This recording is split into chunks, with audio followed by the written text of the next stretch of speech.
بسم اللہ الرحمن الرحیم الحمد للہ رب العالمین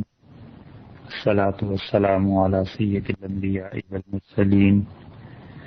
وعلی آلہ واصحابہ اجمعین اما بعد۔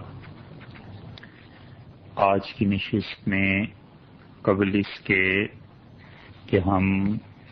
نماز اور اس سے متعلقہ چیزوں کے مسئلہ کریں، جس کثرت سے خطوط آ رہے ان میں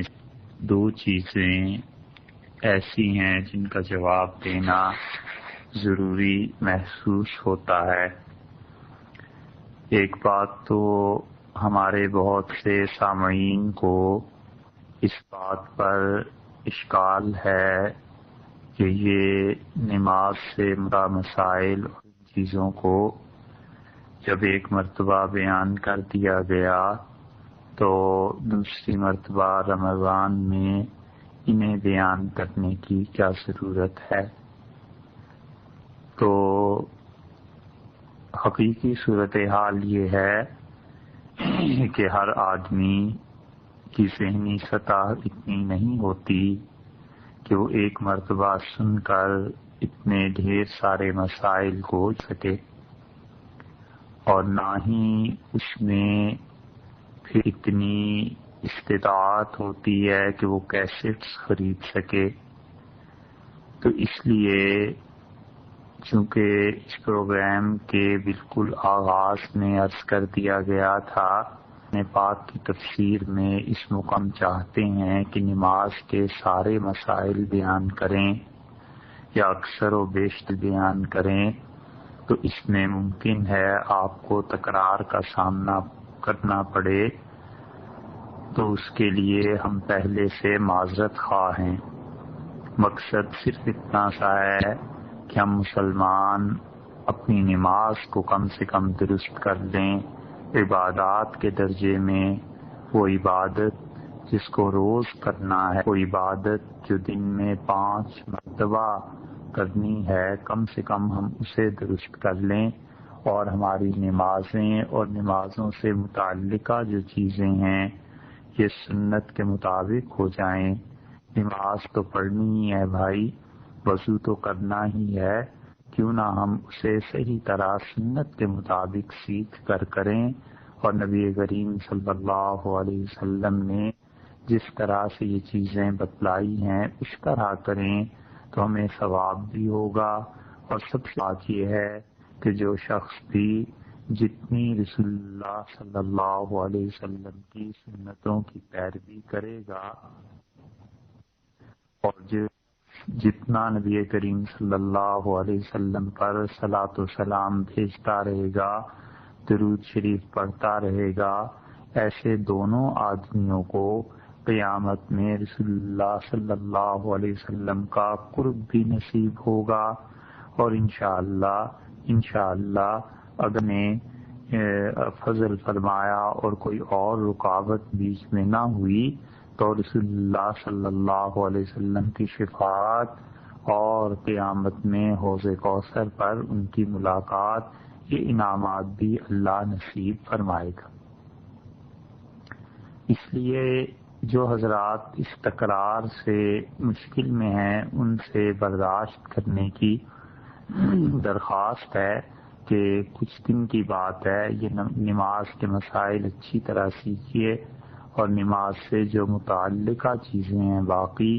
ان کے مسائل بھی اچھی طرح سیکھیے۔ عمر پر کام آنے والی چیز ہے، اور اس کے ساتھ ساتھ اپنے بچوں کو بھی سکھائیے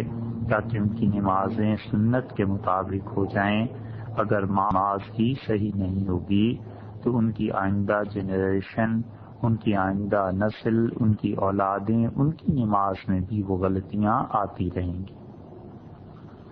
دوسری بات جو عرض کرنا ضروری ہے کہ بہت سے خطوط مختلف مسائل کے بارے میں آتے ہیں، ان کی ایک قسم تو وہ جن کے متعلق جواب میں بھی لکھا جاتا ہے، اور اب بھی یہی درخواست ہے کہ صبر کیجئے۔ نماز کے مسائل، جنازے کی نماز، اسی طرح توبہ کی نماز، اسی طرح اور جو مختلف نوافل اور فرائض ہیں ان کے بیانات انشاءاللہ آتے رہیں گے، آپ کے سوالات کا جواب ان میں مل جائے گا۔ جو مسائل خطوط میں آتے ہیں ان کی دوسری قسم وہ ہے جس میں خام خواہ کی ایک طرح کی بحث مباحثے کی باتیں ہیں۔ تو دیکھیے بھائی، آدمی کی طبیعت ہوتی ہے اور مقام ہوتا ہے کوئی بات کرنے کا، آپ کو ہماری کسی بات سے اختلاف ہے اور آپ سمجھتے ہیں کہ یہ فتویٰ ٹھیک نہیں ہے تو بالکل اس پہ عمل نہ کیجیے، آپ کسی اور مفتی سے رجوع کر لیجئے اور وہ جو مسئلہ بتائیں یا جہاں آپ کو اطمینان ہو وہاں سے سن کے اس پہ عمل کر لیجئے۔ اللہ کی رضا حاصل کرنی ہے، کوئی بحث اس سے تھوڑی ہے کہ ہماری بات بالا اور مسلم رہے، ہرگز نہیں۔ جہاں آپ سمجھتے ہیں کہ حق بات وہ ہے وہاں رجوع کر لیجئے۔ جو بات کر رہا ہے آپ تک جس کی آواز پہنچ رہی ہے وہ بھی، اور آپ کے متعلق جو ایسے خطوط لکھتے ہیں سب کے متعلق یہی گمان ہے کہ ہم سب یہ چاہتے ہیں کہ اللہ کی خوشی حاصل ہو اور رسول اللہ صلی اللہ علیہ وسلم کی اطاعت اور ان کی سنت مبارکہ پر عمل ہو، تو ہم سب کی منزل ایک ہی ہے۔ اگر آپ سمجھتے ہیں کہ یہاں بیان کی گئی بات درست نہیں تو کوئی حرج نہیں ہے، کسی اور سے پوچھیں جہاں سے آپ کا اطمینان ہو اور اس پہ عمل کیجیے۔ تیسری بات جو ذرا سی سخت ہے وہ یہ ہے کہ بعض حضرات کا خیال یہ ہے کہ اس پروگرام کے ذریعے اور کسی خاص فرقے کو ابھارنے کی کوشش کی جا رہی ہے۔ آپ یقین مانیے نہیں ہے۔ اگر آپ اس پروگرام کو گمراہی اور ایسی چیزیں سمجھتے ہیں تو آپ یہ سمجھ لیجئے کہ دنیا میں اور پاکستان میں، ہمارے ملک میں، اس جنگل میں جہاں اور بہت سے فضول اور گناہ کے کام ہو رہے ہیں، یہ بھی گویا کہ ایک فضول اور گناہ کا کام ہے۔ کوئی آپ کے گھر نہیں آتا کہ آپ ضرور صبح 6 بجے یا 5:30 بجے اس ریڈیو کو آن کریں، تو اس لیے کوئی مجبور نہیں کرتا کہ اس پروگرام کو سنیں، اس کو مت سنیے اور آرام کیجیے۔ جہاں سے بھی دین کے متعلق پوچھنا ہو پوچھ لیجیے، کوئی جبر، کوئی پابندی، کوئی زور تھوڑا ہی۔ اس کے بعد ہم اصل مسائل کی طرف آتے ہیں۔ اصل مسائل جو آج آپ سے عرض کرنے ہیں، اس میں کچھ باتیں ایسی ہیں جو بظاہر شرم اور حیا کے خلاف ہیں، لیکن ان چیزوں کا بھی ذکر اس لیے کیا جاتا ہے کہ آپ دیکھیے رسول اللہ صلی اللہ علیہ وسلم کی امت میں سے ہیں نا، آپ بھی، ہم بھی، سارے کے سارے۔ نبی کریم صلی اللہ علیہ وسلم نے ارشاد فرمائی ہے، حدیث میں یہ آیا ہے، یہ ابو داؤد سنن جہاں سے شروع ہوتی ہے اس میں بالکل آغاز میں پہلے صفحے میں ہی یہ بات آپ کو مل جائے گی۔ حضرت ابو ہریرہ رضی اللہ عنہ نے فرمایا کہ قال رسول اللہ صلی اللہ علیہ وسلم، رسول اللہ صلی اللہ علیہ وسلم نے یہ بات ارشاد فرمائی کہ انما انا لکم بمنزلۃ الوالد، لوگو میں تمہارے لیے والد کے قائم مقام ہوں، میں تمہارا والد ہوں، تمہارے باپ کی جگہ ہوں۔ پوری امت کے لیے رسول اللہ صلی اللہ علیہ وسلم نے فرمایا کہ میں تم لوگوں کا والد ہوں، تم لوگوں کا باپ ہوں، میری پوری امت میرے لیے بچوں جیسی ہے، جیسے اولاد ہوتی ہے۔ اور آپ نے فرمایا اعلمکم، اور میں تمہیں تعلیم دیتا ہوں۔ یہ جملہ کیوں ارشاد فرمایا تھا؟ بعض شراح اور محدثین نے لکھا ہے کہ رسول اللہ صلی اللہ علیہ وسلم پر یہودیوں نے اعتراض کیا اور انہوں نے کہا کہ تمہارے نبی صلی اللہ علیہ وسلم مسلمانوں تمہیں ہر بات سکھاتے ہیں، حتیٰ کہ ہم نے سنا ہے وہ یہاں تک تمہیں سکھاتے ہیں کہ بیت الخلاء میں اور پاکیزگی کیسے حاصل کرو اور جسم کو صاف کیسے کرو۔ تو گویا یہودیوں نے یہ سمجھا کہ تو بہت ہی بے حیائی کی باتیں، علیہ باللہ یہ بھی بات ہوتی ہے۔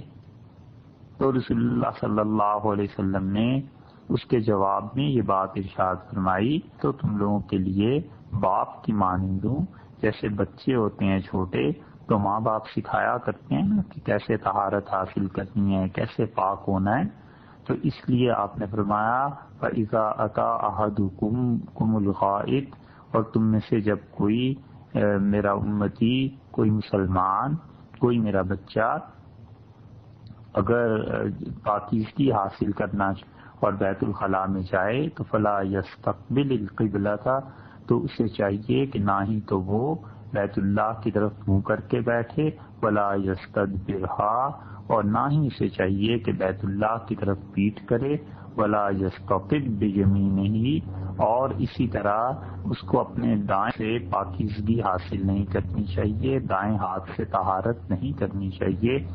اور پھر حضرت ابو ہریرہ رضی اللہ عنہ نے غالباً آگے کا جملہ انہی کا ہے کہ وَكَانَ يَأْمُرُ بِثَلَاثَةِ أَحْجَارٍ، اور رسول اللہ صلی اللہ علیہ وسلم ہم لوگوں کو یہ سکھاتے تھے کہ جب پاکیزگی حاصل کرو تو تین مرتبہ پتھر کا استعمال کر لیا کرو. اور منع کرتے تھے رسول اللہ صلی اللہ علیہ وسلم اس بات سے کہ عن الروث کے اپلے استعمال کیے جائیں. گوبر ہوتا ہے نا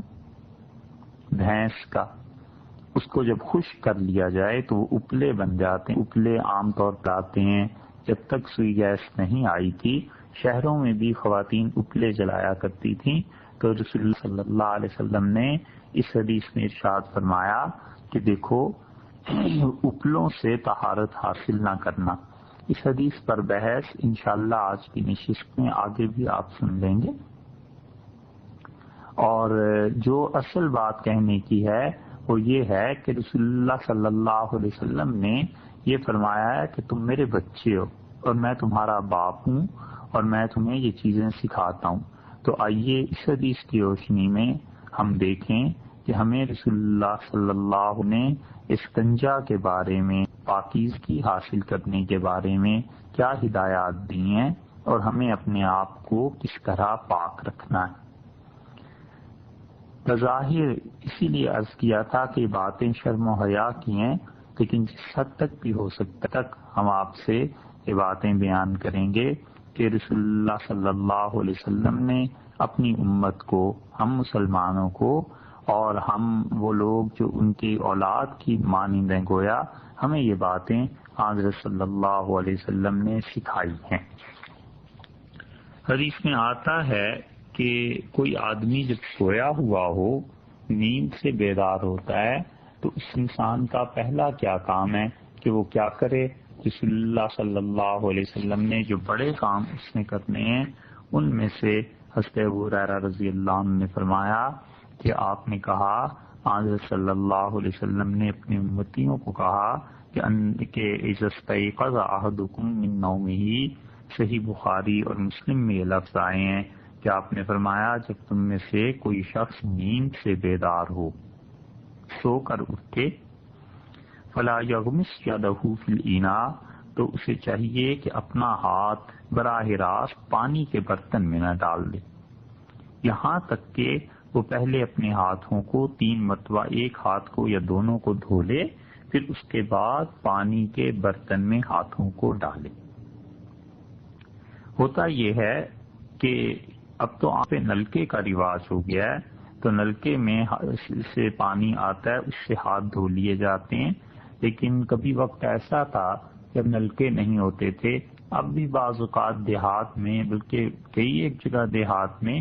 یہ چیز نہیں ہوتی اور پانی بڑے بڑے برتنوں میں سنبھال کے رکھا جاتا ہے، بڑے بڑے برتنوں میں ہوتا ہے، کنویں سے نکالا جاتا ہے. تو منع کیا رسول اللہ صلی اللہ علیہ وسلم نے کہ فوراً ہی اپنے دونوں ہاتھ یا ایک ہاتھ پانی میں مت ڈالو. دیکھو پانی میں ڈالنے کی بجائے پہلے ہاتھ کو پاک کرو، 3 مرتبہ دھو لو اور پھر اس کے بعد اسے پانی میں ڈالنا چاہیے. یہ ادب اور طریقہ ہے رسول اللہ صلی اللہ علیہ وسلم نے بیان فرمایا. ایک اور حدیث میں آتا ہے، آپ نے فرمایا تم میں سے کوئی نہیں جانتا کہ رات کو اس کا ہاتھ پاک رہا ہے یا نہیں رہا. یہ مفہوم ہے وہاں پہ حدیث کا. تو اس لیے ارشاد فرمایا کہ پہلے دھو لے، کیونکہ پانی میں اگر براہ راست ہاتھ ڈال دے تو عین ممکن ہے کہ اس کے ہاتھ پہ کوئی گندگی کوئی چیز لگی بھی ہو اور وہ پانی میں مل جائے اور سارا پانی ناپاک ہو جائے گا، اس کو پتہ بھی نہیں چلے گا۔ تو اس لیے یہ طریقہ اور ادب رسول اللہ صلی اللہ علیہ وسلم نے سکھایا ہے، اسی لیے صاحب ہدایہ نے یہ بات لکھی ہے اور انہوں نے مسائل میں یہ بات بیان کیا رحمہ اللہ۔ انہوں نے بھی لکھا ہے اسی حدیث سے استنباط کرتے ہوئے کہ ہاتھوں کو برتن میں داخل کرنے سے پہلے ڈالنے سے پہلے 3 مرتبہ ہاتھ کو دھو لینا چاہیے۔ ایک اور بات جو رسول اللہ صلی اللہ علیہ وسلم نے بیان کی ہے اور جس کی اب بھی گاؤں میں جہاں ہمارے ملک کی اکثر آبادی رہتی ہے، جہاں ضرورت پیش آتی ہے، وہاں کے متعلق ایک اور مسئلہ بھی ارشاد فرمایا ہے کہ یہ بتایا ہے کہ صحرا میں کوئی آدمی ہو یا جنگل میں ہو یا گاؤں میں ہو تو اسے اپنی ان ضروریات سے فارغ ہونے کے لیے وہاں سے دور چلے جانا چاہیے۔ حدیث میں آتا ہے خود رسول اللہ صلی اللہ علیہ وسلم حضرت مغیرہ ابن شعبہ رضی اللہ عنہ کی روایت میں کہ ان النبی صلی اللہ علیہ وسلم کہ رسول اللہ صلی اللہ علیہ وسلم جب آپ کو ضرورت پیش آتی تھی اذا ذهب المذهب اور تشریف لے جاتے تھے قضاء حاجت کے لیے ابعد تو لوگوں سے بہت دور تھے۔ ایک جگہ یہ آیا ہے کہ حضرت صلی اللہ علیہ وسلم میل 2 میل تک پیدل تشریف لے جاتے تھے، لوگوں سے دور چلے جاتے تھے تاکہ لوگوں کے درمیان ان چیزوں کا اثر نہ رہے، ایسی چیزیں لوگوں کے سامنے پیش نہ آئیں۔ اور اسی سلسلے میں ابو داؤد ہی میں حضرت جابر ابن عبداللہ رضی اللہ عنہ کی روایت بھی آئی ہے کہ جابر ابن عبداللہ رضی اللہ عنہ نے کہا کہ رسول اللہ صلی اللہ علیہ وسلم کو جب ضرورت پیش آتی تھی تو انطلق آپ اتنی دور چلے جاتے تھے کہ لا یراہ احد کوئی آدمی آپ کو دیکھ نہیں سکتا تھا کہ رسول اللہ صلی اللہ علیہ وسلم کس سمت میں تشریف لے گئے ہیں۔ اب تو چونکہ شہروں میں واش رومز گھروں میں کمروں کے ساتھ ہو گئے ہیں، اس لیے ان احادیث پر شہروں میں تو عمل نہیں ہوتا، مگر اکثر آبادی جو گاؤں میں رہتی ہے وہ لوگ اس پہ عمل کر بھی سکتے ہیں اور کرنا بھی چاہیے۔ یہ کیا اس میں وجہ کیا تھی کہ آخر پہ دیکھیے حدیث میں لفظ یہ آئے ہیں کہ لا یراہ احد کوئی آدمی رسول اللہ صلی اللہ علیہ وسلم کو نہ دیکھے، وہ اتنے دور چلے جاتے تھے۔ یہ اس سے معلوم ہوتا ہے کہ جب شہر میں بھی کسی جگہ بھی جہاں پر عمارت کی تعمیر ہوئی بھی ہے، جہاں واش رومز اور یہ چیزیں بنی بھی ہیں، آدمی کو چاہیے کہ وہ پوری احتیاط کرے کہ کسی کی نگاہ اس پر نہ پڑے۔ یہ دروازہ بعض اوقات لوگ بند نہیں کرتے، نتیجہ یہ کہ بچے دروازہ کھول کے اندر آ جاتے ہیں، یہ بھی بے حیائی کی بات ہے۔ اس سے معلوم ہوتا ہے کہ دروازے بند رکھنے چاہیے۔ اسی طرح کبھی کبھی کوئی بڑا بھی اندر آ جاتا ہے اور یہ دروازہ بند نہ کرنا یہ اس حدیث کے خلاف ہے۔ اس سے معلوم ہوتا ہے کہ کم سے کم اپنی بساط کی حد تک دور چلے جانا چاہیے، یعنی پوری احتیاط کرنی چاہیے کہ کسی آدمی کی نگاہ نہ پڑے، اور اسی حکم میں یہ بھی ہے کہ دروازہ بند کر کے رکھنا چاہیے۔ اسی طرح رسول اللہ صلی اللہ علیہ وسلم نے جو چیزیں امت کو سکھائی ہیں ان میں سے یہ ہے کہ جب کوئی آدمی بیت الخلاء میں جائے، جیسا کہ ہمارے ہاں شہروں میں ہوتا ہے اور دنیا کے اکثر ممالک میں یہ طریقے اب رائج ہو گئے ہیں، تو فرمایا یہ حضرت صلی اللہ علیہ وسلم نے یہ بھی بتلایا اس کا طریقہ کہ جاتے ہوئے انگوٹھی ایسی پہننا جس میں اللہ کا نام ہو، اور کاغذ ایسے رکھنا جن میں اللہ کا نام ہو یا رسول اللہ صلی اللہ علیہ وسلم کا اس میں گرامی ہو، یہ چیزیں باہر اتار کے رکھ کے جانی چاہیے۔ مثلا انگوٹھی پہنی ہوئی ہے اور اس کے نگینے پر یا کسی اور پتھر وغیرہ پہ اللہ کا نام کندہ ہوا ہے، اسی طرح کوئی لاکٹ پہنا ہوا ہے اور اس پہ اللہ کا نام یا رسول اللہ صلی اللہ علیہ وسلم کا اسم مبارک لکھا ہوا ہے، جو چیزیں بالکل ظاہر ہو رہی ہیں ان کو باہر اتار کر جانا چاہیے، خواتین بسا اوقات ایسے زیورات بنا لیتی ہیں جن میں اللہ کا نام، ان کے لیے بھی حکم ہے کہ ان چیزوں کو باہر اتار کر جائیں۔ اسی طرح بعض اوقات آپ دیکھیں گے ایک چھوٹا سا تعویذ نما قرآن پاک ملتا ہے، بعض لوگ اسے زنجیر سے گلے میں لٹکا لیتے ہیں، تو اس کو بھی بیت الخلاء میں جانے سے پہلے باہر رکھتے جانا چاہیے۔ البتہ وہ کاغذات جو جیب میں ہوتے ہیں وہ ایک طرح سے چھپے ہوئے ہیں، اور وہ کاغذات جو ظاہر نہیں ہوتے، کسی کے سامنے نہیں ہوتے، ان سمیت بیت الخلاء میں جانے میں حرج نہیں ہے۔ اس کی مثال سمجھیے، جیسے تصویر ہو اگر، تو لکھتے ہیں فقہا کہ اس تصویر کے سامنے نماز پڑھنا مکروہ ہے، لیکن وہی تصویر شناختی کارڈ پہ کسی اور چیز پہ ہوتی ہے اور وہ جیب میں ہوتا ہے، تو وہ کہتے ہیں جیب میں جو چیز پڑی ہوئی ہے وہ مکروہ نہیں ہے۔ اسی طرح جیسے فقہا نے اور مسائل میں لکھا ہے کہ سگریٹ کی ڈبیا اور یہ چیزیں مسجد میں رکھنا مکروہ ہیں۔ نماز پڑھتے ہوئے کسی نے جیب سے سگریٹ کی ڈبیا نکالی اور سامنے یا دائیں بائیں کہیں رکھ دی، تو وہ کہتے ہیں مکروہ ہے، اس کی بو سے بھی فرشتوں کو تکلیف ہوتی ہے، تو مسجد میں ایسی چیزیں نہ لے جائے۔ لیکن اگر اس نے اس احتیاط سے رکھی ہوئی ہے، جیسے اندر کی کسی جیب میں ہے، بو بھی باہر اس کی نہیں آ رہی، اور وہ اس سگریٹ پینے والا اس ڈبیا کو نکال کے باہر بھی نہیں رکھتا، تو پھر فقہا نے لکھا ہے اس کے متعلق کہ وہ جائز ہے، مکروہ بھی نہیں ہے، کیونکہ وہ ایک چھپی ہوئی چیز ہے۔ اسی طرح کوئی آدمی ایسی چیزیں اس کے پاس ہوں جو بالکل چھپی ہوئی ہوں، اور بعض اوقات تعویذ بھی اس طرح کے ہوتے ہیں کہ ان کے اوپر کوئی نہ کوئی چیز لپٹی بھی ہوتی ہے اور کچھ پتہ نہیں چلتا اس میں کیا ہے، تو ایسی چیزوں کے ساتھ جانا درست ہے۔ لیکن کھلے طور پہ کوئی انگوٹھی یا ایسی چیزیں جن پہ اللہ اس کے رسول صلی اللہ علیہ وسلم کا نام، حتیٰ کہ صرف تحریر ہی کیوں نہ ہو، فقہا کہتے ہیں کہ یہ چیز درست نہیں ہے۔ مصنف ابن ابی شیبہ میں آتا ہے، حضرت اکرمہ رضی اللہ رحمۃ اللہ علیہ کی روایت ہے، اور وہ کہتے ہیں کہ حضرت عبداللہ ابن عباس رضی اللہ عنہ جب بیت الخلاء میں جاتے تھے تو ناولنی خاتمہ، اپنی انگوٹھی اتار کر مجھے دے جاتے تھے۔ اس سے معلوم ہوتا ہے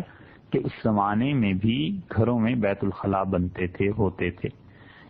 اور بھی بہت سی احادیث میں یہ چیزیں آئی ہیں، اور حضرت مجاہد رحمۃ اللہ علیہ کی روایت یہ ہے کہ ان کا فتویٰ تھا، مصنف ابن ابی شیبہ میں آیا ان کا فتویٰ کہ وہ مکروہ سمجھتے تھے کہ کوئی شخص بیت الخلاء میں داخل ہو وعلیہ خاتم، اور اس نے انگوٹھی پہنی ہو، اور انگوٹھی بھی ایسی کہ فیہ اسم اللہ، اس میں اللہ کا نام ہو، تو مجاہد رحمۃ اللہ علیہ نے اس کو مکروہ جانا۔ یہ فتوے تھے حضرت عبداللہ ابن عباس اور مجاہد رضی اللہ عنہم کے، اور یہ چیزیں آپ کو بہت زیادہ مصنف ابن ابی شیبہ وغیرہ میں ملیں گی، مصنف عبدالرزاق میں ملیں گی، ہزاروں کے حساب سے فتوے وہاں پہ نقل ہوئے ہیں، اور حنفی فقہا نے اسی کے مطابق فتویٰ دیا ہے۔ یہ جو دو چیزیں حضرت عبداللہ ابن عباس اور حضرت مجاہد رحمۃ اللہ علیہ کی آپ سے عرض کی رضی اللہ عنہ۔ اسی طرح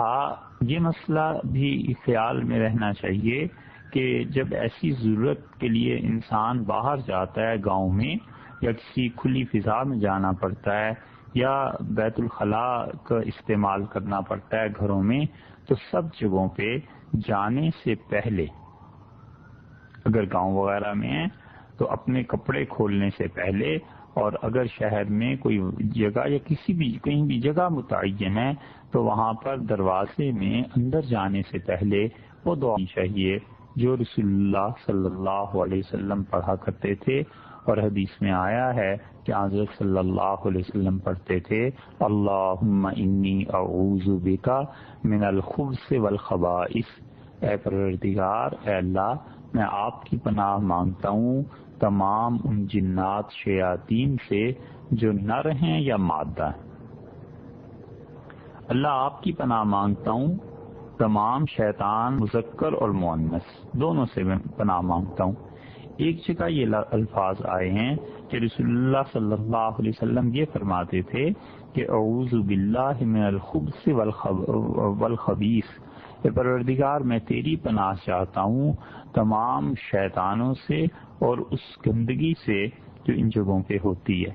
ایک جگہ یہ آیا ہے، بلکہ اسی میں آیا اعوذ باللہ کے جو لفظ آئے ہیں وہ رسول اللہ صلی اللہ علیہ وسلم نے جو مانگا ہے، اللہ کی پناہ مانگی ہے، تو دیکھیے یہ کیا ہے، اصل میں یہ عبدیت کی تعلیم ہے، بندگی کی تعلیم ہے کہ اللہ میں آپ کا عاجز بندہ ہوں، مجھے اپنی پناہ میں رکھیے، بجائے اس کے کہ شیطان غالب آ جائے اور کوئی گندگی اور برائی غالب آ جائے، خدا بندہ اپنی پناہ میں لے لیں۔ یہ عبدیت کا اظہار ہے، اور بندہ اچھا وہی ہے جو بندہ بن کے رہتا ہے۔ اس سے بڑا کوئی شرف اور مقام نہیں ہے کہ انسان انسان بن کے رہے اور بندہ اللہ کا بندہ بن کے رہے۔ جب بندہ اللہ کی عبدیت سے اور بندگی سے نکل کے سر اٹھانے لگتا ہے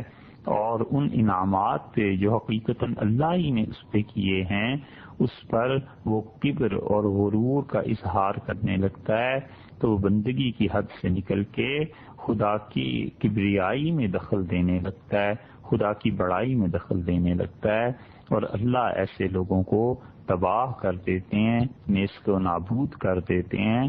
تکبر کا انجام سوائے ہلاکت کے کچھ نہیں ہوتا۔ تو اس لیے ڈرے اللہ سے اور اپنے آپ کو ہمیشہ جھکا کے رکھے، مٹا کے رکھے، اور جس حد تک ہو سکے اللہ کی بندگی میں رہے۔ اللہ صلی اللہ علیہ وسلم کو ان دعاؤں کی ضرورت نہیں تھی، وہ تو معصوم تھے۔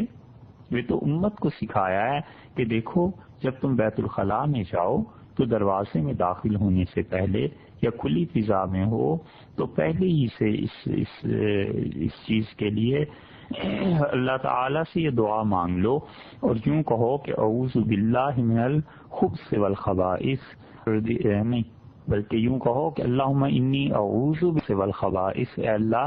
میں آپ کی پناہ چاہتا ہوں تمام نر اور مادہ شیاطین جو بھی ہیں اس موقع پہ، خدایا میں تیری پناہ چاہتا ہوں۔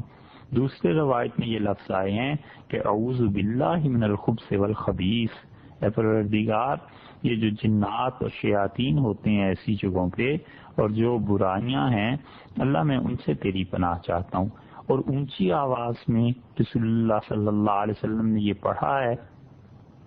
اونچی آواز میں کیوں پڑھا ہے؟ تعلیم دینے کے لیے۔ دیکھیے آپ رسول اللہ صلی اللہ علیہ وسلم کے متعلق عرض کیا کہ آپ نے فرمایا میں تمہارے والد کی طرح ہوں، تو اولاد کو تعلیم دی جاتی ہے نا، امت کو تعلیم دی کہ یہ چیز پڑھنی ہے بھئی، واش روم میں جانے سے پہلے آپ ایسے ہی سمجھیے جیسے آپ کے بچے ہیں، ماں ہے، باپ ہے، چھوٹے بچے ہیں، تو ان کو بیت الخلاء میں جانا ہے اور آپ دروازے تک چلے گئے ہیں، بچہ بہت چھوٹا ہے اندر تک چلے گئے ہیں، تو بچے کو پہلے سکھا دیجیے کہ بیٹے اس جگہ پہ کھڑے ہو کے یہ بات پڑھنی ہے۔ ماں ہے بیٹی کو سکھا دیتی ہے کہ بیٹی اس جگہ پہ کھڑے ہو کے پہلے آپ یہ دعا مانگ لیجئے، پھر اس کے بعد اندر جائیے۔ تو اس طریقے سے جو تربیت ہوگی وہ صحیح انسان بنیں گے۔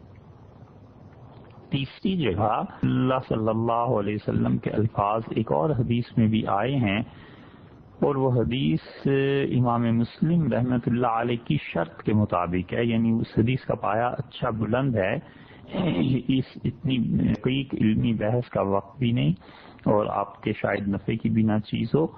کوشش یہی ہوتی ہے کہ یہاں پر وہی چیزیں بیان کی جائیں جس پہ عوام عمل کر سکیں، یا کم سے کم ذہنی تربیت ہو سکے، سوچ کا، فکر کا معیار بلند ہو سکے۔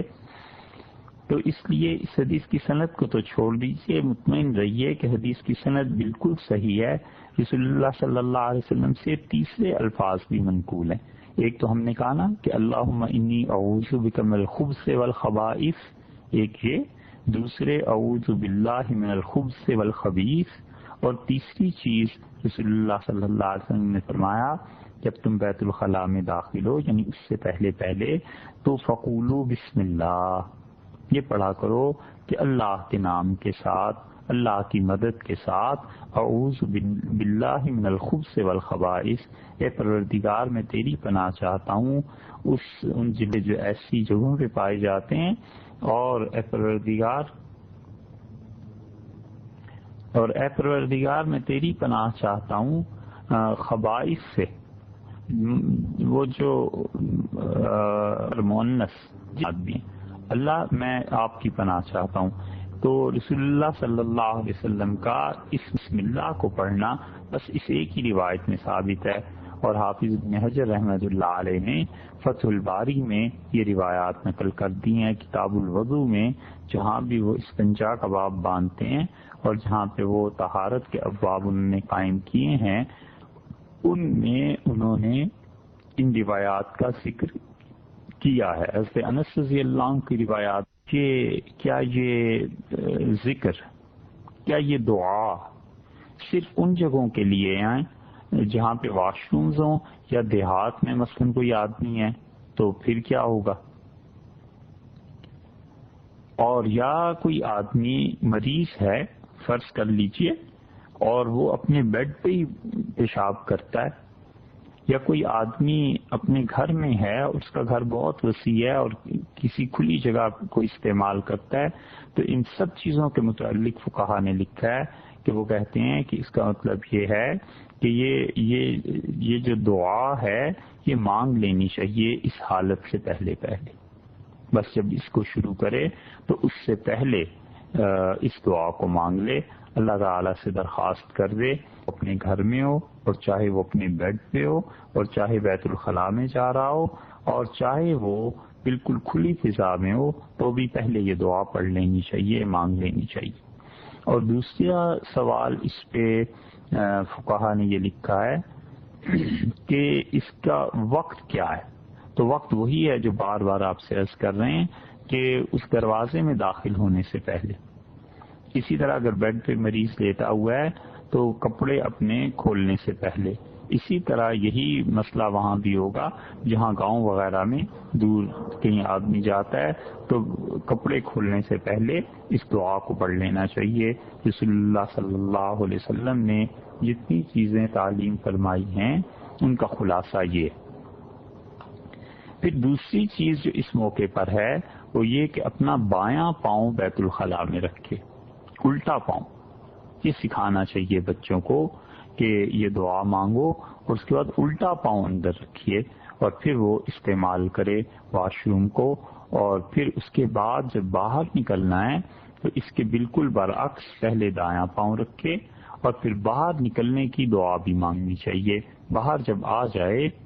یا کوئی مریض ہے جب اس سے فارغ ہو جائے، یا کوئی دیہات میں ہے جب فارغ ہو جائے ان سب چیزوں سے، طہارت وغیرہ سے، تو پھر چل پڑتا ہے آدمی، یا مریض ہے تو اطمینان ہو جاتا ہے. اب یہ دعا مانگے. دو جگہ رسول اللہ صلی اللہ علیہ وسلم کے الفاظ آئے ہیں. ایک جگہ تو یہ آیا ہے کہ آپ فرماتے تھے غفرانک،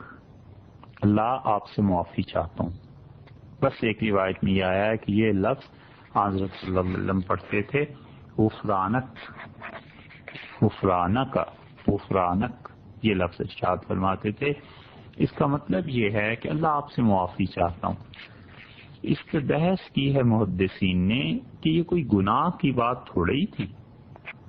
کیوں رسول اللہ صلی اللہ علیہ وسلم نے یہ سکھایا ہے کہ میں اللہ آپ سے معافی چاہتا ہوں. اور پھر انہوں نے اس کی جو توجیحات کی ہیں اس میں سے دو قول آپ کے سامنے ذکر کر دیتے ہیں. بڑی فقہا نے لکھی ہے. یہ فقہا بڑے بڑے دماغ والے لوگ تھے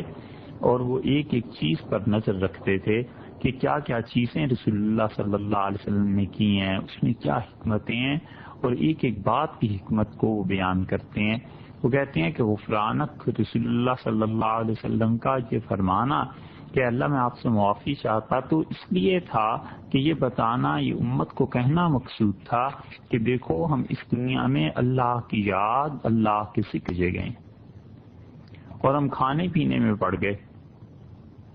اور کھانے پینے کے بعد اس کے نتیجے میں بیت الخلاء میں جانا پڑ گیا. تو یہ جتنا وقت اللہ کے ذکر، اللہ کی یاد کے علاوہ گزر گیا کھانے پینے میں، ان حوائج ضروریہ سے فارغ ہونے میں، اتنی دیر اللہ کو یاد نہیں کر سکے. ہم کہتے ہیں غفرانک، اللہ آپ سے معافی چاہتے ہیں. یہ جو وقت تھا یہ بھی در حقیقت پروردگار تجھے ہی یاد کرنا تھا، لیکن ہم تیرے بندے مجبور ہیں، بھوک لگ گئی تھی، پیاس لگ گئی تھی، کھانا کھانے چلے گئے تھے، اور اس کے نتیجے میں یہ چیزیں بھی کہ اللہ جس وقت کھانے پینے میں غفلت کا گزر گیا، جتنی دیر کے لیے اندر بیت الخلاء میں گئے تھے یا ان ضروریات سے فارغ ہوئے تھے، یہ خدا بندہ غفلت میں وقت گزر گیا، غفرانک اللہ اس کہتے ہیں۔ اور دوسری توجہ فقہاء نے وہ کہتے ہیں کہ اس کا مطلب یہ بھی ہو سکتا ہے کہ رسول اللہ صلی اللہ علیہ وسلم نے تعلیم دی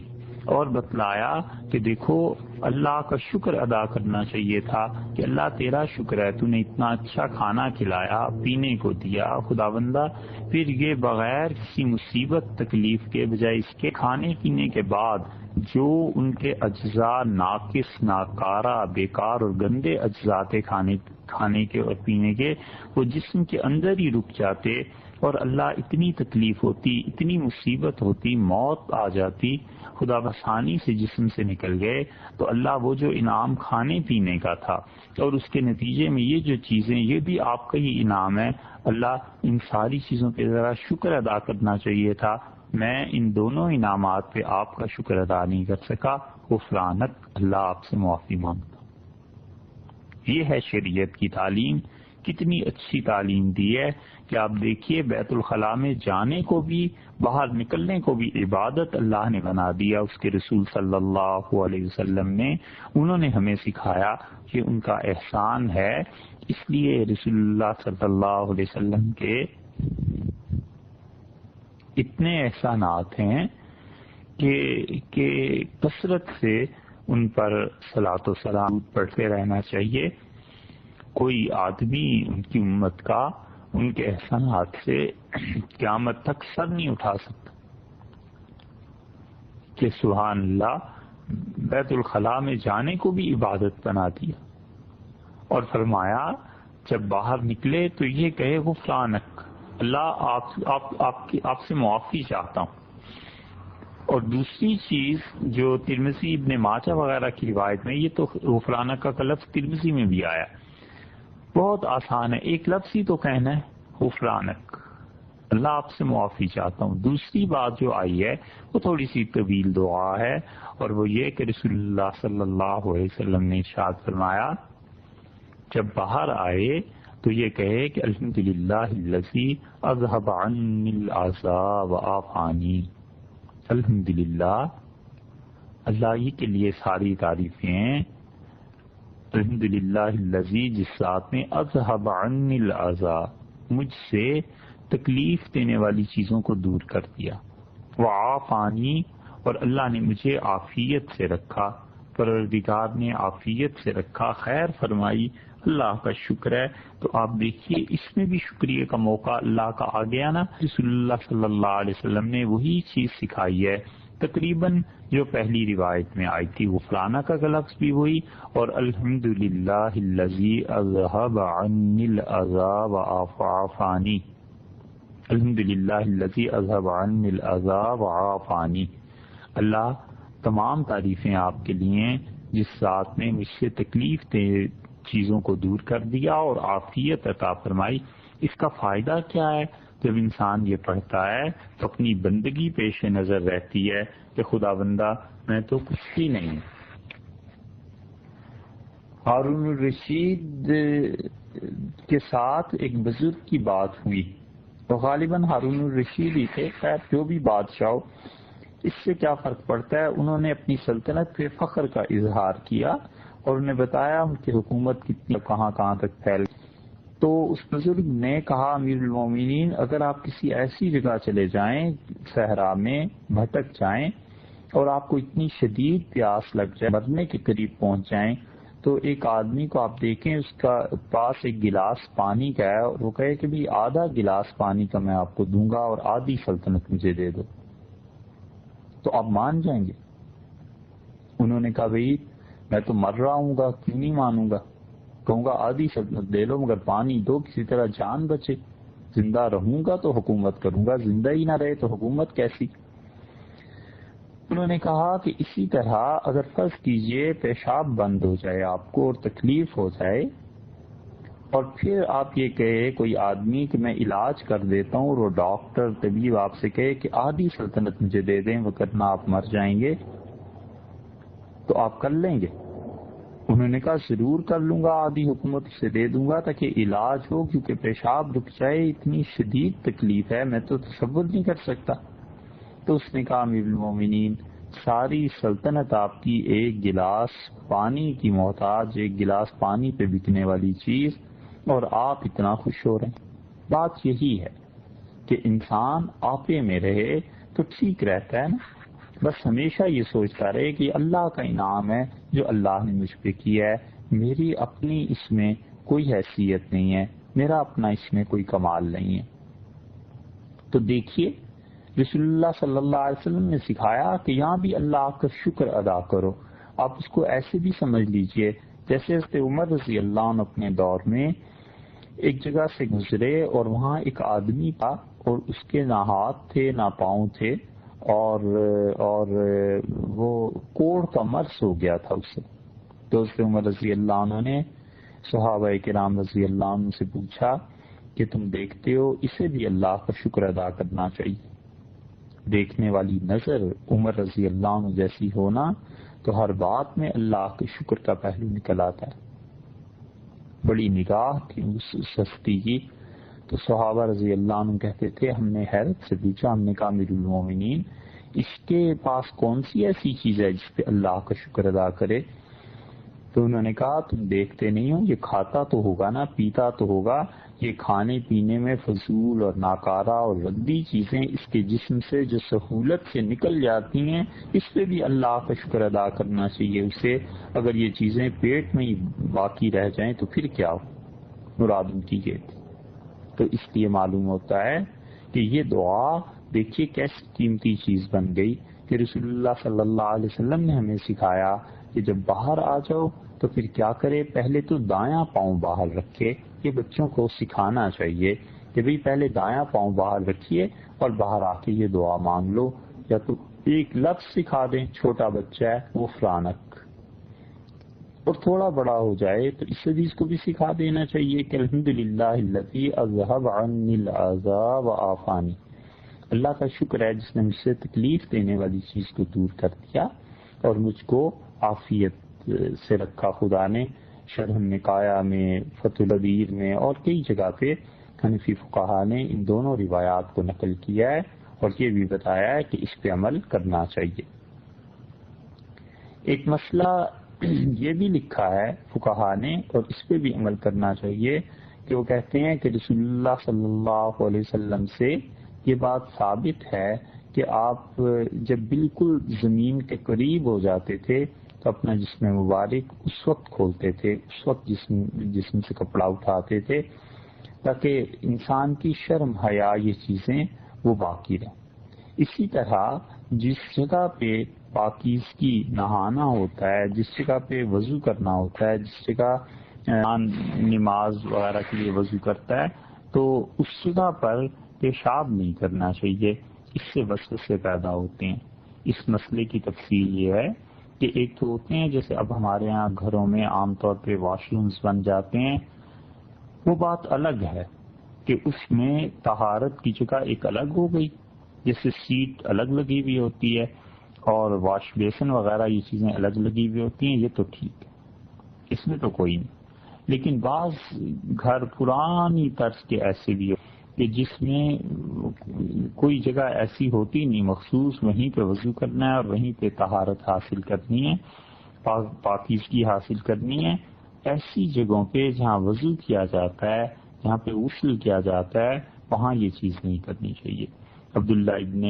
مغفل رضی اللہ عنہ کی روایت آئی ہے ترمذی میں کہ رسول اللہ صلی اللہ علیہ وسلم نے فرمایا لا یبولن احدکم فی مستحمہ، تم میں سے جو آدمی اپنے غسل خانے میں جاتا ہے اور غسل کرنے کے بجائے اسے چاہیے کہ وہاں پر وہ پیشاب نہ کرے، اور ثم یغتسل فیہ، اور پھر اسی جگہ پر وہ غسل بھی کرے گا اور اسی جگہ پر وہ وضو بھی کرے گا۔ ایک جگہ یہ الفاظ آئے ہیں کہ آپ نے فرمایا فإن عامۃ الوسواس منہ، اس سے وسوسے پہ طبیعت میں۔ بہت آسان سی بات ہے کہ آدمی نے اسی جگہ پہ اپنے آپ کو پاک کیا، اب وہیں پہ جب وضو کرے گا تو چھینٹے اڑیں گے نا، خام خواہ وسوسے پیدا ہوں گے کہ پتہ نہیں کپڑے پاک رہے ہیں یا نہیں، پتہ نہیں وضو ٹھیک ہوا ہے یا نہیں، پتہ نہیں کہیں ناپاک چھینٹے نہ پڑ گئے ہوں. تو اپنے آپ کو ان وسوسوں سے بچانا چاہیے. ایک چیز تو یہ ہے، اور دوسری چیز یہ ہے کہ رسول اللہ صلی اللہ علیہ وسلم کے اس فرمان کا مطلب یہ بھی ہو سکتا ہے کہ اس سے ایک ذہنی بیماری پیدا ہو جاتی ہے، آدمی کو وسوسے آنے لگتے ہیں، تو ایسے کام کرے ہی نہ جس میں خام خواہ اپنے آپ کو مصیبت اور مشقت میں ڈالے. اسی طرح حدیث میں آیا ہے کہ حضرت عبداللہ ابن سرجس رضی اللہ عنہ کی روایت ابو داؤد میں آئی ہے کہ رسول اللہ صلی اللہ علیہ وسلم نے منع فرمایا کہ کوئی شخص اس مقصد کے لیے بل کو استعمال کرے. دیہات میں یہ صورت پیش آتی ہے کہ جانور بل اپنے بنا لیتے ہیں نا، سوراخ بنا لیتے ہیں. بل کہتے ہیں جانوروں کی جو رہنے کی جگہ ہوتی ہے، چھوٹے چھوٹے جانور جیسے سانپ کا بل ہوتا ہے، سانپ کی بمبی ہوتی ہے، جیسے شیر کے گھر کو کچھار کہتے ہیں اور انسانوں کے گھر کو مکان کہتے ہیں، اور اسی طرح گھر کو استبل کہتے ہیں. بالکل ایسے ہی جو جانور چھوٹے چھوٹے ہوتے ہیں اور زمین میں سوراخ پیدا کر کے ان کے اندر رہتے ہیں، سانپ بھی جیسے اس میں رہتا ہے، بچھو اس میں رہتا ہے، تو رسول اللہ صلی اللہ علیہ وسلم نے منع کیا، نہا اس بات سے روکا ہمیں کہ کوئی آدمی ان بلوں کو استعمال کرے. اور حضرت قتادہ رحمۃ اللہ سے جب پوچھا گیا کہ اس کی کیا وجہ ہے تو انہوں نے کہا کہ ممکن ہے انہا مساکن الجن، اس میں جنات رہتے ہیں، جنات کے گھر بھی ایسے ہوتے ہیں، تو اس لیے تم ان چیزوں کو استعمال نہ کرو. جنات کے متعلق آگے چل کے بھی بات آ رہی ہے کہ رسول اللہ صلی اللہ علیہ وسلم سے جب وہ ملے تھے تو حضرت صلی اللہ علیہ وسلم سے انہوں نے کیا کہا تھا، وہاں پہ تھوڑی سی تفصیل اور بیان کر دیں گے. دوسری وجہ یہ بھی ہے کہ وہ جو بل ہیں ان میں اگر کوئی جانور رہتا ہے تو جانور بھی باہر نکل سکتا ہے، تو بڑی پریشانی اور تکلیف کی کیفیت پیدا ہو سکتی ہے. دیکھا آپ نے یہ بات، حالانکہ عام طور پہ بھی کسی کی سمجھ میں آ سکتی تھی، لیکن بعض ایسے بھی ہو سکتے ہیں جن کی سمجھ میں یہ بات آئی ہی نہ، اور وہ تجربے کے بعد عقل سیکھیں، تو تجربے کے بعد والی عقل بڑی مہنگی پڑتی ہے. تو رسول اللہ صلی اللہ علیہ وسلم تو چونکہ شفیق تھے نا، باپ کی طرح تھے، والد کی طرح تھے، تو اس لیے بالکل لو لیول پہ آ کے، بالکل چھوٹے درجے میں آ کے اپنے بچوں کو، امت کو یہ سمجھایا کہ دیکھو، بچوں کی طرح بچوں کے لیے سمجھایا کہ دیکھو اس طرح کی حرکت نہیں کرنا، اس سے تمہیں نقصان پہنچ سکتا ہے. یہ بھی رسول اللہ صلی اللہ علیہ وسلم کی شفقت اور ان کی گویا کہ مہربانی ہے کہ انہوں نے اس طرح ہمارے ساتھ ایک ایک چیز ہم لوگوں کو بتائی. ایک اور مسئلہ بھی ہے کہ جس طرف شدید ہوا چل رہی ہوتی ہے گاؤں میں، دیہات میں،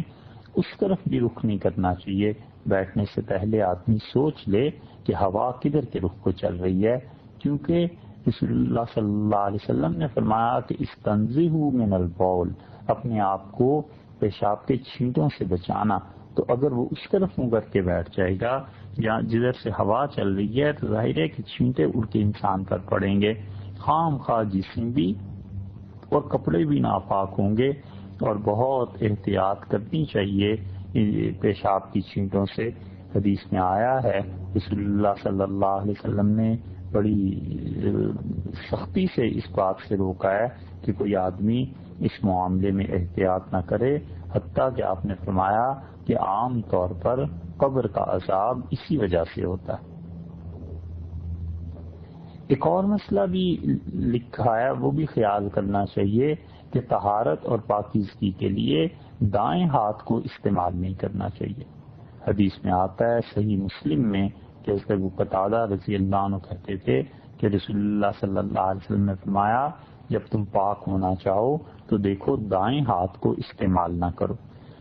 اسی لیے ایک جگہ یہ بھی آیا ہے، اس پہ عائشہ رضی اللہ عنہا فرماتی ہیں کہ رسول اللہ صلی اللہ علیہ وسلم ہر چیز میں دائیں ہاتھ کو ترجیح دیتے تھے، سوائے اس کے کہ طہارت اور پاکیزگی وغیرہ کے کاموں کے لیے وہ بائیں ہاتھ کو استعمال کرتے تھے. تو منع کیا ہے اس بات سے رسول اللہ صلی اللہ علیہ وسلم نے کہ دائیں ہاتھ کو استعمال کیا جائے۔ اور ایک اور مسئلہ بھی ہے، اور وہ بھی بہت غور سے سننا چاہیے اور اس پہ عمل بھی ہونا چاہیے۔ حضرت ابو ہریرہ رضی اللہ عنہ کی روایت مسلم میں آئی ہے، اور مسلم میں یہ آیا ہے کہ رسول اللہ صلی اللہ علیہ وسلم نے فرمایا اتقوا اللعانین، اتقوا اللعانین، دو لعنت والی چیزوں سے بچانا اپنے آپ کو، دو چیزیں جو لعنت کا باعث بنتی ہیں، جس وجہ سے لعنت کی جاتی ہے، اپنے آپ کو بچا کے رکھنا۔ قالو، انہوں نے عرض کیا صحابہ رضی اللہ عنہ نے، ملعانانی یا رسول اللہ، اللہ کے رسول وہ کون سی چیزیں ایسی ہیں دو جن سے اپنے آپ کو بچانا ہے، جس کی وجہ سے لعنت لوگ یا اللہ کے فرشتے یا اللہ تعالی کچھ بھی مراد ہو سکتی ہے رسول اللہ صلی اللہ علیہ وسلم کی، کہ اس چیز کی اس کام کی وجہ سے لعنت پڑتی ہے۔ تو آنظر صلی اللہ علیہ وسلم نے جواب میں ارشاد فرمایا کہ وہ اللہ فی طریق الناس، جو لوگوں کے راستوں میں بیٹھتا ہے، اور دوسرے فرمایا او ذلہم، یا لوگوں کے سائے کی جگہ پہ ایسی حرکت کرتا ہے۔ اس لیے منع کیا ہے آنظر صلی اللہ علیہ وسلم نے کہ کوئی آدمی ایسی جگہ پر پیشاب کر دے،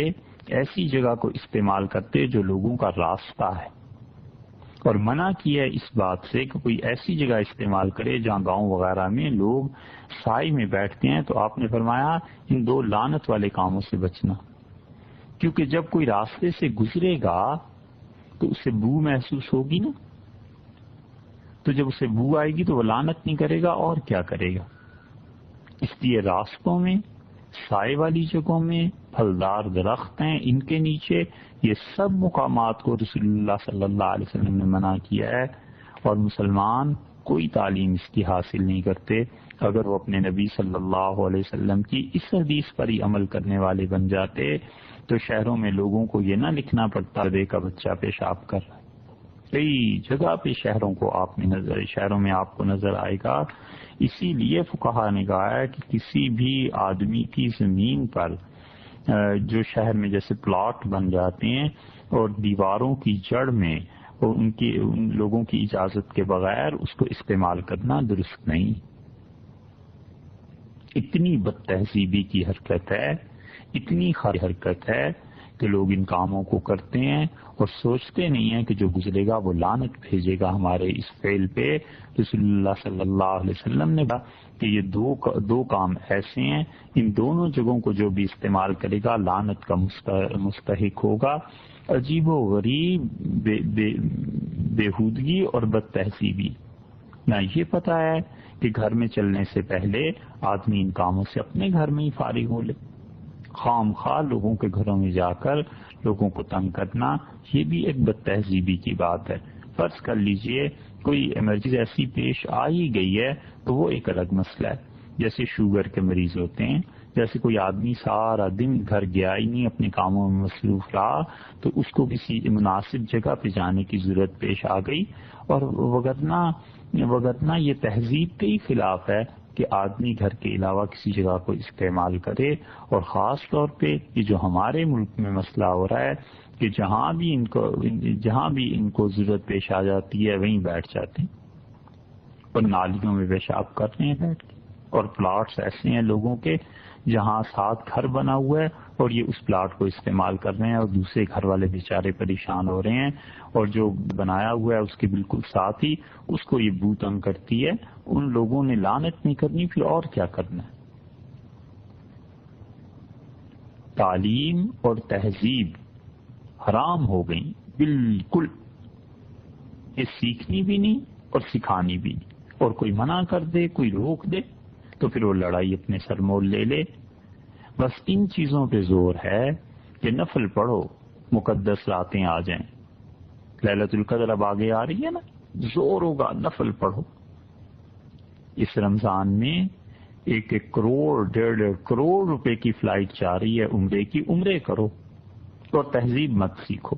تعلیم مت سیکھو، تعلیم عام مت کرو۔ 1 کروڑ روپے پہ جو 200-300 عمرہ کرنے والے گئے تھے، کوئی ہاتھ جوڑ کے ان سے کہتا کہ بھائی اپنے محلے میں 2-4 بیت الخلاء بنا دو، اپنی گلی میں بنا دو۔ اس سے بڑھ کر یہ ہے مصیبت کہ مسجدوں میں جائیں اور مسجدوں میں بو آ رہی ہوتی ہے، آدمی مسجد میں اطمینان سے عبادت نہیں کر سکتا، اتنی بو آ رہی ہوتی ہے۔ کوئی نہیں سوچتا کہ میں عمرے میں جانے کی بجائے اگر میں اس مسجد کا بندوبست اور مسجد سے تھوڑے سے فاصلے پہ کوئی پلاٹ، کوئی جگہ ہے وہ لے کے لوگوں کو دے دوں کہ چلیے اس جگہ کو استعمال کر لیا کریں گے ہم سب نمازی، اور مسجدوں کو پاک رکھیں۔ اتنی بھی تہذیب نہیں رہی، پیسہ ہے بس، اور ایسے بھی مل جائیں گے جو فخر کریں گے کہ یہ 10 سال سے بس رمضان میں عمرہ قضا نہیں ہوا، 15 سال سے قضا نہیں ہوا۔ جس ملک میں بھوک ہے، جس ملک میں ننگ ہے، جس ملک میں غربت ہے، جہاں کئی لوگ مر رہے ہیں، اور جہاں پر سردی کے موسم میں لوگوں کو بخار ہو جاتا ہے اور گرم کپڑے پہننے کو نہیں ملتے، اللہ قیامت میں کسی سے نہیں پوچھے گا کہ تمہارے محلے میں کتنے لوگ تھے جو قرض کی وجہ سے پریشان اور شرمندہ ہوتے تھے اور گھر سے باہر نہیں نکلتے تھے، اور تم اپنے ہمسایوں کا قرض ادا کرنے کے بجائے عمرے پہ چل پڑے تھے۔ اگر اسے اللہ کی رضا اور اللہ کی خوشی مقصود ہوتی تو وہ تو اس کے گھر کے ساتھ تھی، وہیں اللہ کی خوشی وہ حاصل کر سکتا تھا۔ اس سے بھی زیادہ یہ کرتے ہیں کہ محلے کے امام صاحب کو بھی ساتھ لے لیا، چلو آپ بھی حضرت چلیں، مولوی صاحب کو بھی ساتھ لے لیا، وہ بھی چل پڑتے ہیں کہ چلیے مفت میں عمرہ ہو جائے گا۔ کوئی نصیحت کرنے والا نہیں تھا کہ اس محلے میں لڑکیاں ایسی بیٹھی ہیں جو پیسہ نہ ہونے کی وجہ سے جن کی شادی نہیں ہو رہی، اور آپ عمرے پہ مت جائیے، ان بچیوں کی شادی کرا دیجیے۔ اور رسول اللہ صلی اللہ علیہ وسلم نے فرمایا تھا کہ اگر تم نکاح نہیں کراؤ گے تو تم یاد رکھو اس زمین پہ بڑے فتنے پھیل جائیں گے، تکن فتنۃ فی الارض او فساد کبیر، زمین پہ فتنے پھیل جائیں گے اور بڑا فساد مچ جائے گا۔ بچیوں کی شادیاں نہیں ہوتی، لڑکوں کی شادیاں نہیں ہوتی، فساد مچا ہوا ہوتا ہے، یعنی گھروں میں بھی فساد ہے، باہر گناہ ہو رہے ہیں، کیا کیا چیزیں ہو رہی ہیں۔ انہیں عمرے کی پڑی ہوئی ہے کہ رمضان میں عمرہ کرنا ہے، اس عمرے میں جو لاکھ خرچ کرنا تھا، اس لاکھ روپے میں 1-2 بچیوں کی شادیاں ہو جاتی، یقیناً اللہ اس سے زیادہ خوش ہوتا بجائے اس کے کہ وہ اس کے گھر میں حاضری دیتا، اور انہی پیسوں سے تھوڑے مناسب فاصلے پہ کہیں بیت الخلاء تعمیر کر دیے جاتے، وہاں پاکیزگی کا، صفائی کا اچھا بندوبست کر دیا جاتا۔ یہ اللہ کی خوشی کی چیزیں تھیں اور لوگ لعنت والے کاموں سے بچ جاتے۔ افسوس ہے کہ ہماری مساجد تک ان چیزوں سے محفوظ نہیں رہیں۔ کسی مسجد میں چلے جائیے، شاذ و نادر کوئی ہوگی جہاں بو نہ آ رہی ہو، ورنہ عمومی طور پہ شہر کی مسجدوں میں آدمی جب وضو کی جگہ سے گزرتا ہے، استنجا اور ان چیزوں کی جگہ سے گزرتا ہے تو سانس روک کے گزرتا ہے، اور بالکل چھوٹے بچے جا نہیں سکتے مسجدوں میں۔ بچہ چھوٹا ہوتا ہے، اس کی حس تیز ہوتی ہے، اس کے سونگنے کی حس تیز ہوتی ہے، تو وہ کہتا ہے بابا میں مسجد میں نہیں جاتا، وہاں بڑی بو ہوتی۔ یہ چھوٹی چھوٹی باتیں ہیں بظاہر، لیکن اللہ کے ہاں ان کی بڑی اہمیت ہے، دین میں ان کی بڑی اہمیت ہے۔ تو اس لیے رسول اللہ صلی اللہ علیہ وسلم نے فرمایا بچو 2 کاموں سے جس کی وجہ سے لعنت پڑتی ہے۔ کون لعنت بھیجتا ہے؟ یا تو اللہ ہی لعنت کرتا ہے، یا اس کے فرشتے، یا پھر لوگ۔ بہرحال لعنت تو پھر لعنت ہی نا۔ لعنت کا مطلب ہے خدا کی رحمت سے دوری ہو جائے، خدا کی رحمت اس سے دور ہو جائے، یہ ہے لعنت۔ اور وہ کیا ہے 2 کام؟ ایک یہ کہ کوئی آدمی راستے میں ایسی حرکت کرے کہ اس سے بو پیدا ہو جاتی ہے پیشاب سے، راستے میں بیٹھ کے کرتا رہے اور لوگ گزر رہے ہیں اور ان صاحب کو کوئی پرواہ نہیں، حیا کے بھی خلاف، تہذیب کے بھی خلاف ہے۔ اور دوسری چیز رسول اللہ صلی اللہ علیہ وسلم نے فرمایا سائے والی جگہ پہ، گرمی میں جہاں لوگ سایہ حاصل کرتے ہیں، شدید دھوپ پڑ رہی ہے، لوگ درخت کے نیچے آ کے کھڑے ہو جاتے ہیں، بس سٹاپ ہیں ان پہ کھڑے ہو جاتے ہیں۔ بس سٹاپس آپ نے دیکھی ہیں، بعض اوقات ایسی بھی بے حیائی ہوتی ہے کہ راتوں کو لوگ ان بس سٹاپس، ان جگہوں کو استعمال کر لیتے ہیں۔ نتیجہ یہ کہ صبح مسافروں کو تنگی ہوتی ہے، کوئی آدمی وہاں سے کھڑا نہیں ہو سکتا، بس اور ویگن اپنے مقررہ سٹاپ سے آگے جا کر کہیں کھڑی ہوتی ہے۔ یہ سب کام ایسے ہیں جو کام بظاہر ہوتے ہیں لیکن حقیقت میں خدا کی لعنت پڑ جائے تو انسان اللہ کی رحمت سے محروم ہو جاتا ہے، خدا کی رحمت سے دور ہو جاتا ہے۔ اس لیے احتیاط کرنی چاہیے ان چیزوں پر، اور اس حدیث پر ہم یہ جو بھی آپ کو سنائی ہے بقیہ مسائل انشاءاللہ